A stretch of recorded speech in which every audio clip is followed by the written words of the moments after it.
Buenas noches. La Comisión Literaria de la Fundación Sociedad Femenina y Cultura, en su programa mensual de literatura y vino, presenta el análisis de la obra Las Malas, de la escritora argentina Camila Sosa. El análisis de la obra lo hará la licenciada Tatiana Landín Ramírez. Ella es licenciada en Comunicación Social, mención Literatura en la Universidad Católica de Guayaquil, con experiencia docente en varios colegios de esta ciudad, periodista en algunos medios de prensa. También es miembro de la Comisión de Contenido de la Feria Internacional del Libro de Guayaquil. Agradecemos al Banco del Pacífico por su apoyo y los invitamos a nuestro próximo programa de literatura y vino, esta vez con el análisis de la obra El vuelo de la tortuga, del escritor ecuatoriano Ernesto Carrión, el día jueves 29 de julio a cargo de Mariela Manrique. Muchas gracias. Buenas noches, soy Tatiana Landín, agradezco al Teatro del Centro de Arte por la invitación. El libro que nos convoca esta noche es Las Malas, de Camila Sosa. Antes vamos a conocer quién es ella. Bueno, Camila Sosa es una escritora trans, es una actriz de cine y de televisión. Nació en Córdoba en 1982 y Las Malas es su tercer libro. Anterior a Las Malas tenemos La novia de Sandro, publicado en el 2015, y también un ensayo tipo autobiográfico que va entre lo literario y también va a mezclar su vida y tránsito en esta conversión entre su identidad y también este abrazo literario con el que nos vamos a encontrar también en Las Malas. Este libro se llama El viaje inútil y fue publicado en el 2018. Hay que también hablar de Las Malas con respecto al premio Sor Juana Inés de la Cruz, que recibió el año pasado en el 2020. Esto es un hecho inédito porque Sor Juana Inés de la Cruz es una tradición de premios a mujeres. Por lo tanto, Camila es la primera mujer trans en recibir este premio. Es por eso que les quiero compartir el video donde ella acepta el premio y da unas palabras iniciales que me van a permitir a mí explorar Las Malas. Lo veremos a continuación. Gracias por este premio a las juradas, a Ana García Bergua y a Abe Barrera y el jurado Daniel Centeno Maldonado, a la Universidad de Guadalajara, a la Feria del Libro de Guadalajara, que ya en ocasión de presentar El viaje inútil supo tratarme con respeto y con dulzura. Y cuando digo universidad y feria, hablo de personas que eligen el camino de la cortesía en un mundo en el que ese detallito escasea. Parece mentira que en pleno 2020, en este mundo tal y como está, una deba agradecer que se le otorgue el premio Sor Juana Inés de la Cruz a una escritora trans, como si una tuviera que seguir pidiendo permiso, dando las gracias, diciendo perdón y perdón por cada paso dado. Les felicito, hoy el mundo es un poco más justo y por lo tanto más bello. Y como a mí no me asusta la mentira y tampoco caer en obviedades, les agradezco el coraje y lo inesperado. Se sienta un precedente con esta indecente escritora travesti que recibe tamaña distinción y, como dice Susie Shock, mi comadrita, se inaugura la venganza de las travestis, por donde menos se lo esperaban, que es a través de la palabra. Todo esto me desorienta y es que el cuero se acostumbra a los castigos y los escupitajos. Es por eso que digo esta gratitud para con el jurado que no se detuvo en el misterio de mi identidad y fue más allá y me dio lo que me correspondía. También agradezco a los sabores, los perfumes y colores de México, porque no, al cabo que este es mi premio y puedo agradecerle a quien yo quiera. A mi papá, don Sosa, que es la prueba. Bueno, nosotros escuchamos a Camila agradecer también desde un lugar y de apoyar sobre todo a la institución. Ella se fija y en su palabra vamos a encontrar este reconocimiento y este agradecimiento a la institucionalidad, de cómo estos espacios son necesarios y también llama mucho la atención el hecho de que ella tenga que en pleno siglo XXI agradecer por este reconocimiento. Y desde esa palabra y es desde ese espacio que nosotros podemos acercarnos a Las Malas también, como esta idea de cuáles son esta literatura que nos convoca también, qué hay en una literatura escrita por una mujer trans y también de cómo ganarse este espacio a través de posturas políticas que han nacido a partir también de luchas por defender derechos que sobre todo se buscan en la calle. Es decir, muchas de estas teorías trans, donde tenemos que situar a Camila también a este trabajo de las malas, parte desde un lugar que tenemos que visibilizar y tenemos que mostrar también, no desde una tradición literaria. Por eso mi propuesta de lectura va más a reconocer qué vamos a encontrar aquí, y para eso quiero hablarles de 3 mujeres trans que son fundamentales para trabajar las malas, sobre todo en el trabajo que se ha hecho en Argentina. A la primera mujer que voy a mostrar es Lohana Berkins, también a Marlene Guayar y a Susie Shock. En el caso de Lohana Berkins, quien ya falleció lamentablemente, es muy importante el rol de ella dentro de la Ley de Identidad de Género, porque es inédito en el caso de Argentina la aprobación en el 2012 de esta ley. Y para poder hablar de las malas es necesario también situarnos desde estas luchas, desde estos espacios, y de esta visibilización, también esta visión que tenemos que tener de lo trans también. En el caso de Lohana Berkins vamos a encontrar cómo estas luchas, en el caso de las mujeres trans, de poder autodeterminarse y también de poder mostrar en su cédula el nombre que quieran llevar, también que puedan acceder al servicio público, el de medicina, de poder también entrar sus tratamientos dentro de un sistema que va a avalar también estas transformaciones, estos cambios que ellas necesiten. Por eso esta ley que Lohana Berkins promulgó a partir del 2005, en el 2012 fue favorablemente aceptada, es inédito. Y luego quiero pasarme a Marlene Guayar y a Susie Shock, porque son 2 mujeres activistas trans. Son artistas, son escritoras, en el caso de Marlene ella es psicóloga, han buscado y han también creado sus propias teorías situadas, es decir, por eso necesitamos también conocerlas a ellas, y es imposible no pensar en las malas si no las tenemos en cuenta a ellas. O sea, vamos a acercarnos a este libro a partir del testimonio y del trabajo de ellas. Les voy a compartir esta cita de Marlene Guayar porque nos permite situarnos en las malas y poder realizar esta lectura transversal, es decir, cómo acompañamos esta teoría también con este producto de ficción que nos ha llegado a las manos. A diferencia de otras comunidades, en la nuestra usamos una ética de la diferencia, una ética de quien ya ha estado en situaciones en las que te cierran la puerta y quedas afuera en la tempestad, te dejan del otro lado. Yo creo que nuestra ética debe ser siempre, no voy a cerrar las puertas, salvo que seas un Pinochet o un Videla. Pero después, lo traba es la posibilidad del encuentro, de la reparación, del recrear los vínculos permanentemente y reconfortarnos y fortalecernos de manera infinita.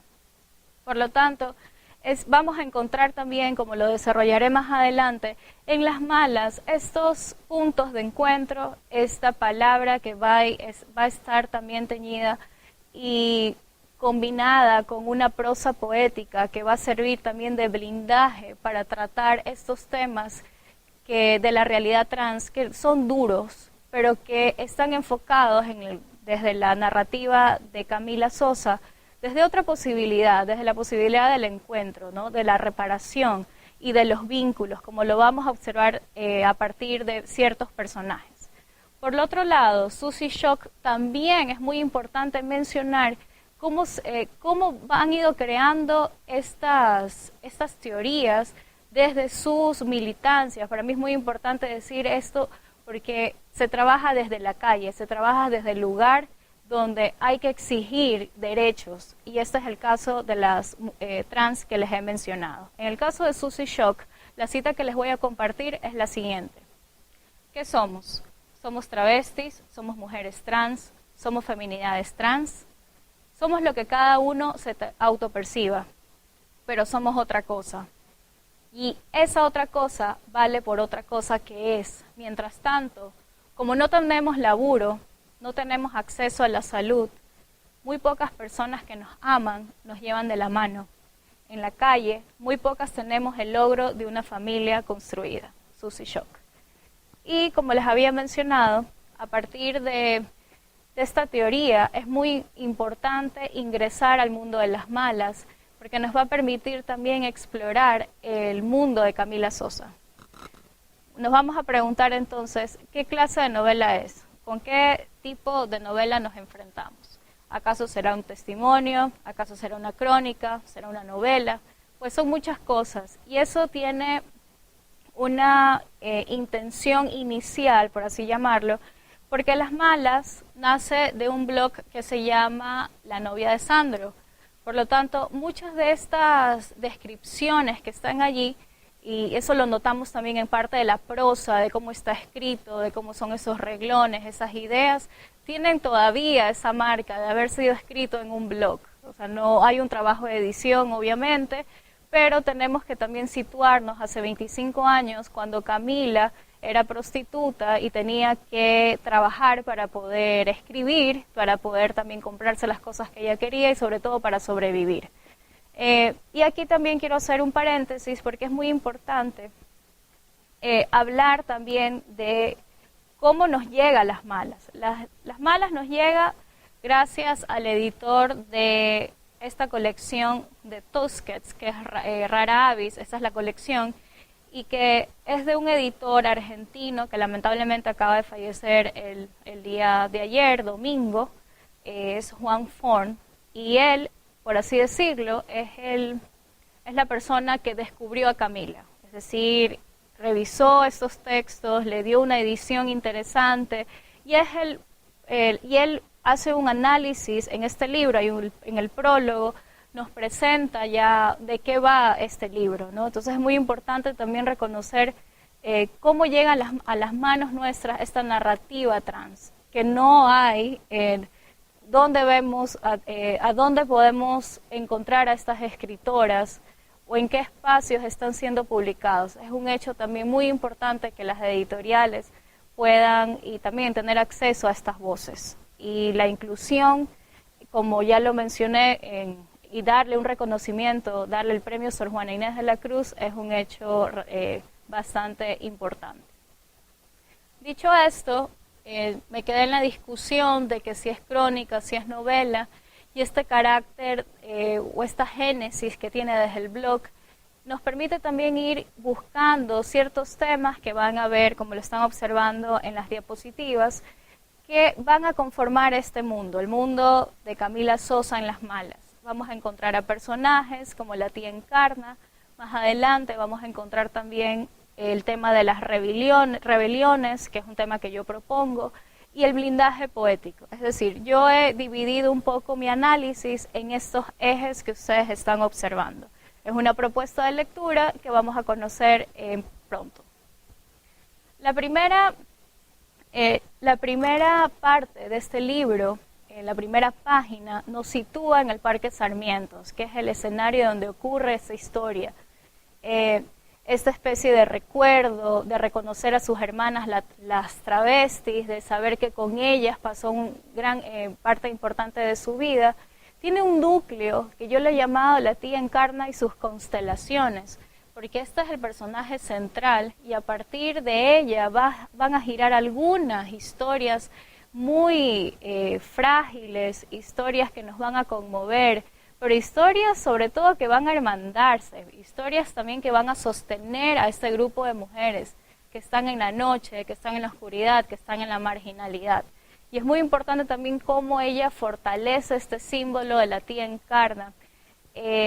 Hay que también, tengo que hacer un comentario con respecto a la tía Encarna. Es bastante potente el personaje porque ella pone que tía Encarna tiene 178 años. Obviamente es una hipérbole, es una exageración, pero todo tiene un sentido aquí, porque el promedio de vida de una mujer trans es 35 años. Por lo tanto, hacer este reconocimiento a una mujer trans que viva 178 años es realmente un reconocimiento, es jugar con la ficción, es soñar un poco más, soñar que puedes tener tu mundo posible, que a pesar del odio, del resentimiento, de cómo te ven como el otro, como el inadaptado, como el que no sigue la norma, como el cuerpo inadaptado también, es importante fijarnos en estos detalles. Entonces, la tía Encarna va a acoger dentro de su núcleo, se van a mover ciertas mujeres también, ciertos nombres, ciertos sectores importantes de este libro. Y sobre todo es el lugar donde ella vive, que es una pensión. Esta pensión se va a encontrar, es un espacio soñado, bastante sobrenatural a ratos, por ciertas características que Camila impone aquí en esta voz testimonial, que va a narrar en primera persona, y que va a ir recordando, y que va a ir también haciendo una reparación, porque al fin y al cabo esta lectura, esta narrativa de ella, va a ir reparando, va a ir uniendo piezas y nos va a mostrar cómo se finaliza esto, cómo podemos estar hablando de, o cómo debemos transitar estos relatos, otros. Entonces, la tía Encarna se ocupa del cuidado de todas, de acoger, de ser una gran madre, por así llamarla, porque lo reconoce el libro también, la menciona como una gran madre. Pero también ocurre un hecho bastante inusual, que es que aparece un niño en un momento, digamos que este es un poco el giro de esta nocturnidad. Ellas trabajan en la noche en el Parque Sarmiento, con violencia, y en medio van a encontrar a un niño, y ese niño rescatado de la basura, que lo va a denominar la narradora, el brillo de los ojos, se va a convertir en una pieza clave de transformación de la tía Encarna también. Va a significar todo lo que es el amor, también vamos a poder tal vez medir esta violencia, es como que, eso es lo fascinante del libro también, como que va midiendo estos espacios de violencia y va atenuando a partir también de presentarnos a estos personajes, de cómo hablan, las cosas que dicen, de este lenguaje poético que trataré más adelante. Y el brillo de los ojos es nuclear, porque la va a transformar a la tía Encarna. La tía Encarna se va a creer una mamá, le va a dar lactar, va a ser la madre que no ha podido ser y que tiene la fortuna de encontrarse con este niño. Y la casa va a cambiar, cambia su dinámica. Las mujeres que están allí, como la María la Muda, como la propia Camila, van a ver en esto una familia, como este cuidado tan importante, el cuidado, tal vez no quisiera llamarlo materno, pero es un ejercicio tal vez de protección, llamémoslo así, un ejercicio de protección donde los afectos se imponen sobremanera. Y me gustaría compartirles la cita que ustedes pueden observar también, que dice así: en esta casa travesti, la dulzura puede hacer todavía que la muerte se amedrente. En esa casa, hasta la muerte puede ser bella. Y entonces, en esta cita podemos encontrar esta fuerza poética, este momento de refugio también para ellas. Es el mundo de afuera y el mundo de adentro. En este espacio pueden ocurrir muchas cosas y sobre todo ocurren los afectos. Y es en este encuentro donde podemos ir explorando también este lugar de violencia con el que están expuestas. Entonces, esta división de lo público y de lo privado también se hace presente aquí. Es decir, en esta casa, en esta protección, en este espacio, ellas van a encontrar su mundo de los sueños, por así llamarlo. Aquí pueden pasar muchas cosas. Por ejemplo, María la Muda es un personaje simbólico muy clave, que me parece muy de García Márquez también, por una transformación que ella va a tener. Es tan natural y espontáneo que ella se convierte en un pájaro de la noche a la mañana. Le salieron alas y empieza esta transformación tan potente dentro de esta historia.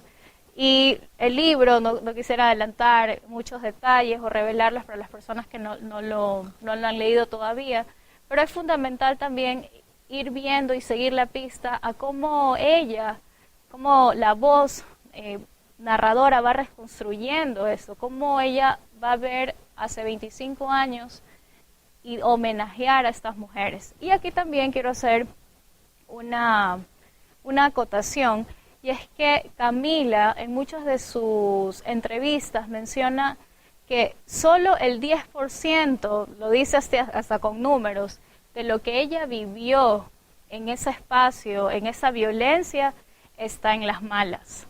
Porque si ella se hubiese dedicado a contar lo que realmente pasó, iba a ser muy doloroso.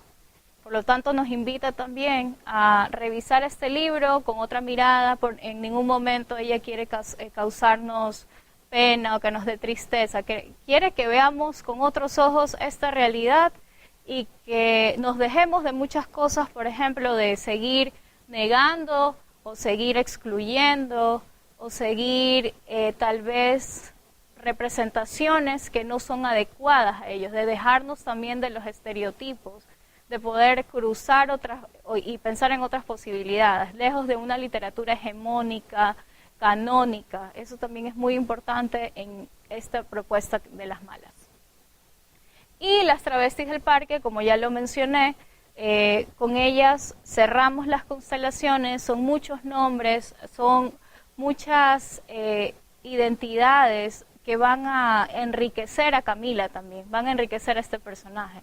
Van a decirnos también cómo una mujer embarazada puede prostituirse cada noche y ver cómo nacen gemelos en medio de una vida tan difícil y dura como es la prostitución y la violencia, y también de estar huyendo de la policía porque no te deja trabajar y no te deja sobrevivir. Por otro lado, la segunda parte de mi análisis quiere enfocarse en lo que he denominado las rebeliones y la construcción de la voz colectiva. Quiero empezar con la cita que dice: todas nosotras estábamos acostumbradas a caminar muy rápido, casi al límite del trote. La velocidad de la caminata era consecuencia de nuestro afán por ser transparentes. Y es en esta transparencia, es muy también duro cómo ella tiene que describir que una de las mejores formas, lo mejor que puede pasar en el día para una trans es camuflarse. Nadie puede verlas, porque si las ve causan horror. Si las ven te van a violentar. Si las ven, los niños se pueden asustar de ti, o las madres o las familias. También es muy potente cuando se habla de las familias. Las trans no tienen derecho a poder salir con sus familias a caminar porque te señalan con la mano. Y en estas rebeliones y en esta construcción colectiva es muy importante la Camila, que nace en un pueblo y que luego ella se traslada a Córdoba y tiene que adaptarse a otro espacio.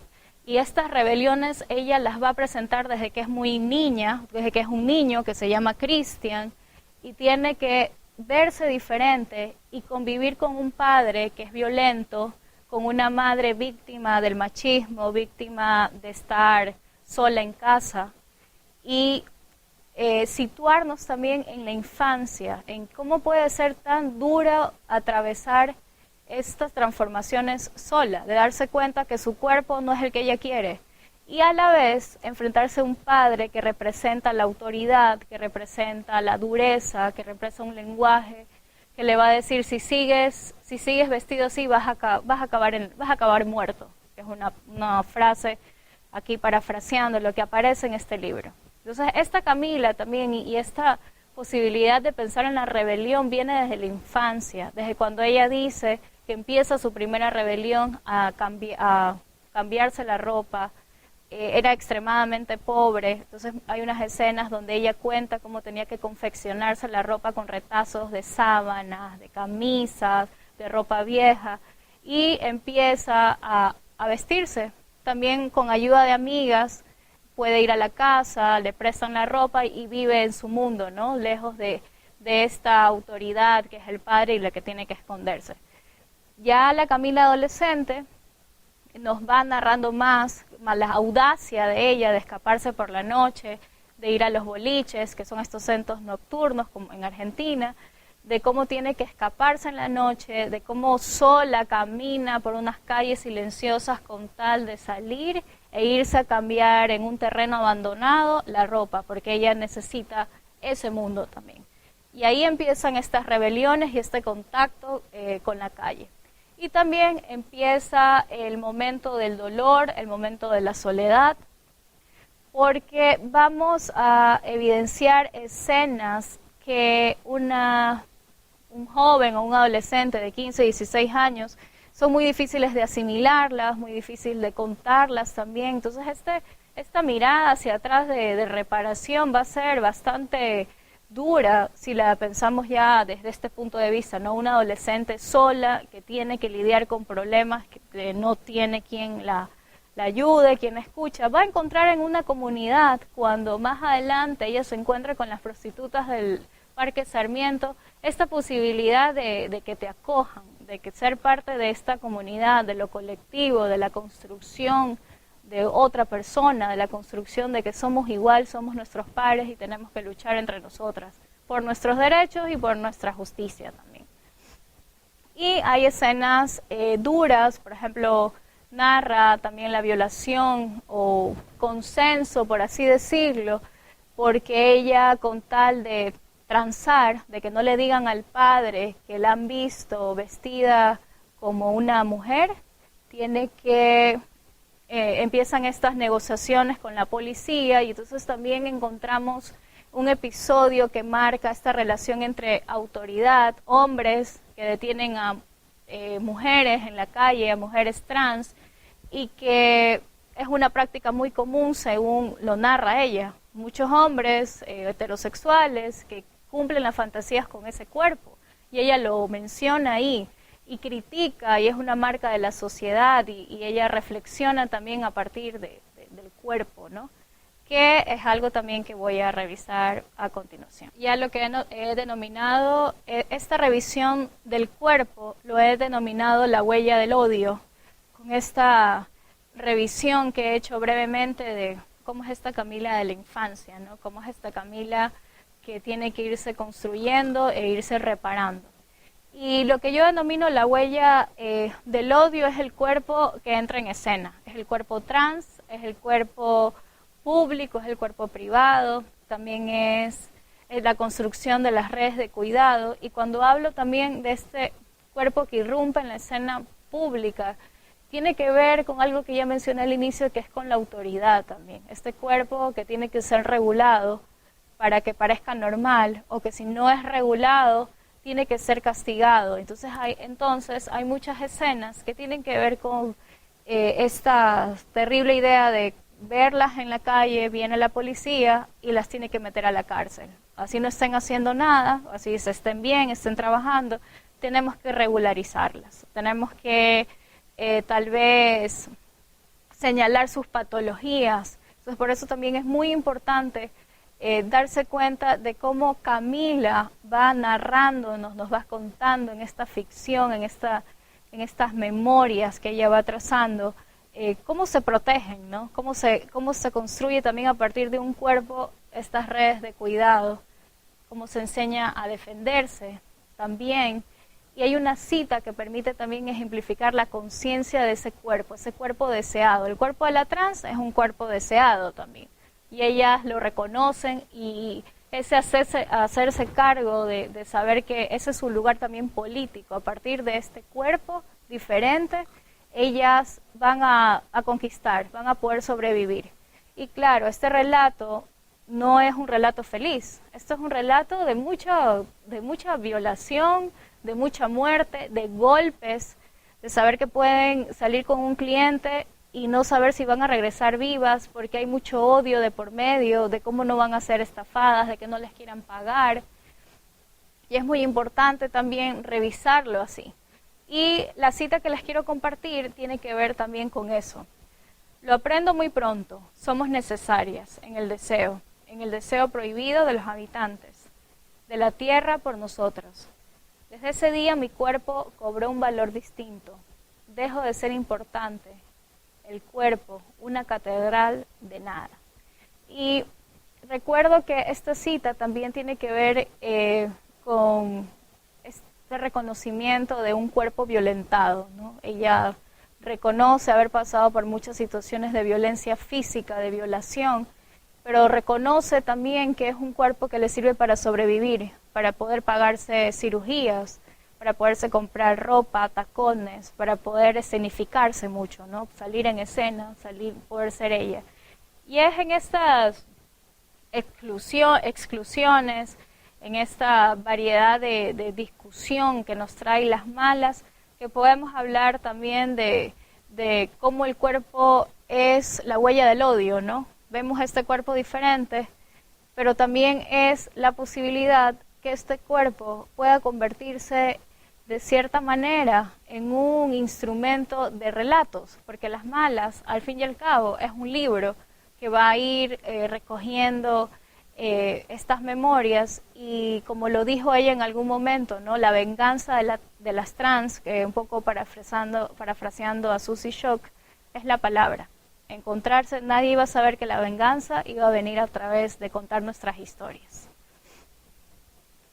También quiero centrarme en lo que he denominado el blindaje poético, que es cómo el libro está contado, de cómo se construyen esas imágenes, de la forma de protección, de blindaje que nos ofrece el libro. En este libro hay unas escenas, hay que recordar también que el primer libro de Camila es un poema, es un poemario, donde ella ya ha explorado, y a partir obviamente de otro tema, del amor, de otras circunstancias. Camila siempre ha escrito y también tiene influencias de muchas escritoras como Emily Dickinson y otras autoras como Marguerite Duras, que ella ha seguido, ¿no? Hay una tradición literaria de por medio también. Y en estos puntos de fuga que nos permite respirar también, porque el libro nos enfrenta a situaciones difíciles de esta convivencia, pero también es muy importante cómo el lenguaje abriga y cómo permite reconstruir, cómo permite también pensar en otra posibilidad. Les quiero compartir la cita donde ella se adueña, donde reconoce el rol de esa palabra, de ese lenguaje. El lenguaje no es mío, es mi derecho, me corresponde una parte de él.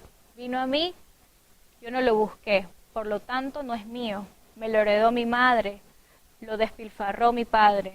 Voy a destruirlo, a enfermarlo, a confundirlo, a incomodarlo. Voy a desplazarlo y hacerlo renacer. Y el rol de la madre, como lo menciona aquí, es un reconocimiento implícito, porque en muchas entrevistas Camila menciona que ella recibe de su madre libros. A pesar de la extrema pobreza, siempre estuvo acompañada de esta voz, de estos relatos. Y a pesar de tener a un padre casi ausente, pero también muy duro con ella, ¿no? De no aceptar que su hijo no quiere ser un hombre, ella se enfrenta también a estos, es lo que ha hecho también aquí en el libro, a esta posibilidad de buscar otro mundo, de crear otras respuestas. Y esta indefinición del libro, ¿no? Si es lo que dije al inicio, si es memoria, si es poesía de por medio, si hay un poemario que lo constituye, está influenciado, lo influye mucho el lenguaje, esta capacidad transformadora que tiene el libro para mostrarnos esta realidad. En muchas entrevistas también Camila reflexiona, es muy importante también cómo ella se autodefine como una escritora, de cómo ve en su capacidad de narrar y de escribir, y cómo lo vemos también con mucha fuerza en Las Malas, de crear estos microcosmos, de poder decirnos esta topografía tan grande del Parque Sarmiento, de cómo lo va desde el inicio del libro a ubicarnos en esta crónica también, de ubicarnos en ese espacio, ¿no? Cómo las podemos encontrar a ellas allí. Y ella medita mucho porque dice que sí, que siempre fue una escritora, que siempre se la pasó escribiendo, y cuando ella estudia en la facultad, estudia comunicación en Córdoba, se dedicaba mucho a escribir, y lo que yo mencioné, ella escribía en blogs, pero como no tenía internet, no tenía computadora en su casa, se dedicaba a escribir a mano todo lo que sucedía para luego ir a un cyber y pasarlo a limpio. Entonces, a pesar tenemos que imaginarnos a una Camila transitando todos estos momentos de dureza para sobrevivir, de poder también darse un espacio para poder tener dinero y sobrevivir. Y espontáneamente también nos cuenta cómo llega la palabra, pero también llega la prostitución, cómo ella pone en paralelismo las dos ideas. Para ella la prostitución llega de la nada. Un día caminando sale de su facultad y un carro la para y le dice, ¿cuál es tu tarifa? Y ella solo dice sí porque alguien le preguntó y sale de la nada. Es decir, en esta idea de que tal vez no hay otro lugar para ellas, ¿no? De que tal vez la prostitución, que es bastante defendida también como un trabajo, era la única posibilidad. Pero sabemos que Camila es una actriz muy conocida en Argentina, en películas, ha salido en muchas series, también ha escrito guiones para televisión.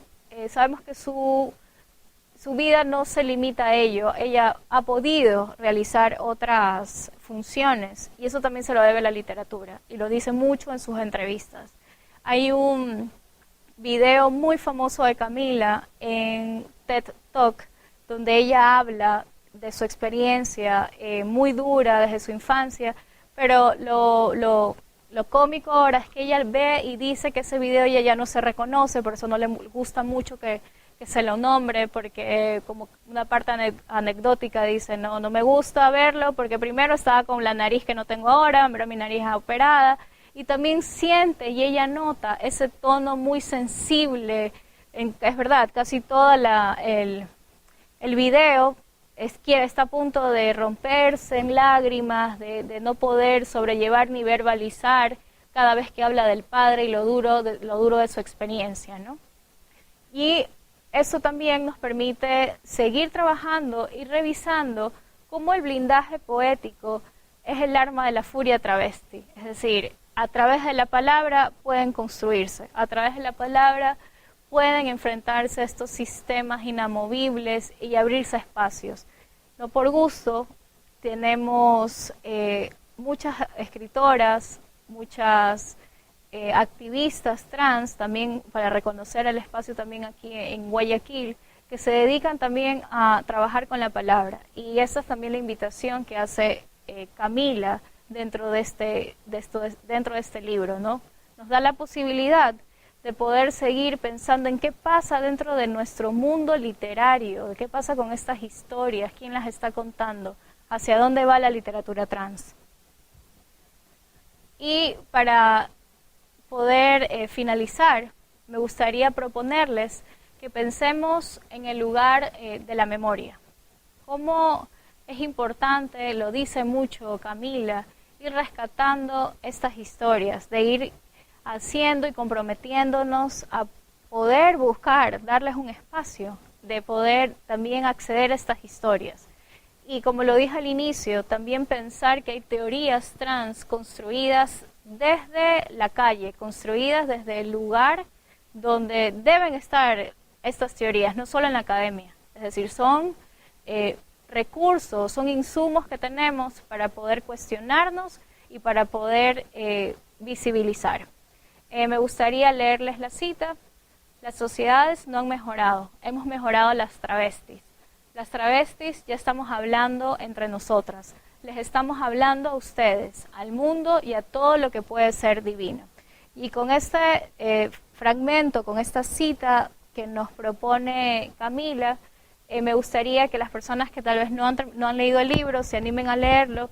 Es una historia, como ya lo dije, que hay un multirregistro, hay muchas formas de podernos acercar a este libro. Y sobre todo de disfrutar cómo son estos personajes, de cómo esta voz en primera persona nos invade y también nos contagia de este blindaje poético que todos necesitamos en nuestra realidad. Muchas gracias.